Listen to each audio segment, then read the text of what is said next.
Guys, അപ്പോൾ നമ്മൾ കഴിഞ്ഞ ദിവസം ക്ലേനെ കൊണ്ട് ഉണ്ടാക്കിയ അവക്കാഡോ ട്രിങ്കർ ഡിഷിന് ഒന്ന് കളർ ചെയ്തെടുത്താലോ.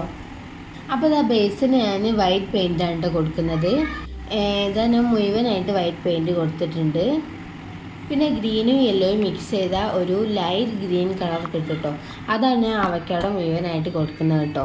പിന്നെ ഞാൻ സീഡിന് കൊടുക്കുന്നില്ല. സീഡിന് റെഡും പിന്നെ ഗ്രീനും മിക്സ് ചെയ്താൽ ഒരു ബ്രൗൺ കളർ കിട്ടും. അതാണ് കേട്ടോ സീഡിന് കൊടുക്കുന്നത്.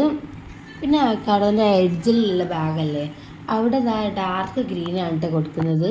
പിന്നെ ഇപ്പോഴൊക്കെ ഈ ഒരു അവക്കാഡോ ഒരു മാറ്റ് ഫിനിഷാണ് കേട്ടോ. പിന്നെ എനിക്ക് ഗ്ലോലി ഫിനിഷ് ഇഷ്ടമുള്ളതുകൊണ്ട് ഞാൻ ഇത്തിരി ഫേവിക്കോള് ഒന്ന് ബ്രഷ് ചെയ്തെടുക്കുന്നുണ്ട് കേട്ടോ. അപ്പോൾ നല്ല ഗ്ലോലി ഫിനിഷ് കിട്ടും. അപ്പോൾ ഇത്രയേ ഉള്ളൂ നമ്മളുടെ അവക്കാഡോ ട്രിങ്കർ ഡിഷ്. അപ്പോൾ എല്ലാവർക്കും ഇഷ്ടമായി ട്രൈ ചെയ്യാം. നമുക്ക് നമ്മൾ ഓർണമെൻറ്റ്സൊക്കെ ഇതിൽ വെച്ച് സൂക്ഷിക്കാം കേട്ടോ. അപ്പോൾ ഇത്രയേ ഉള്ളൂ. അപ്പോൾ എല്ലാവർക്കും ബായ്.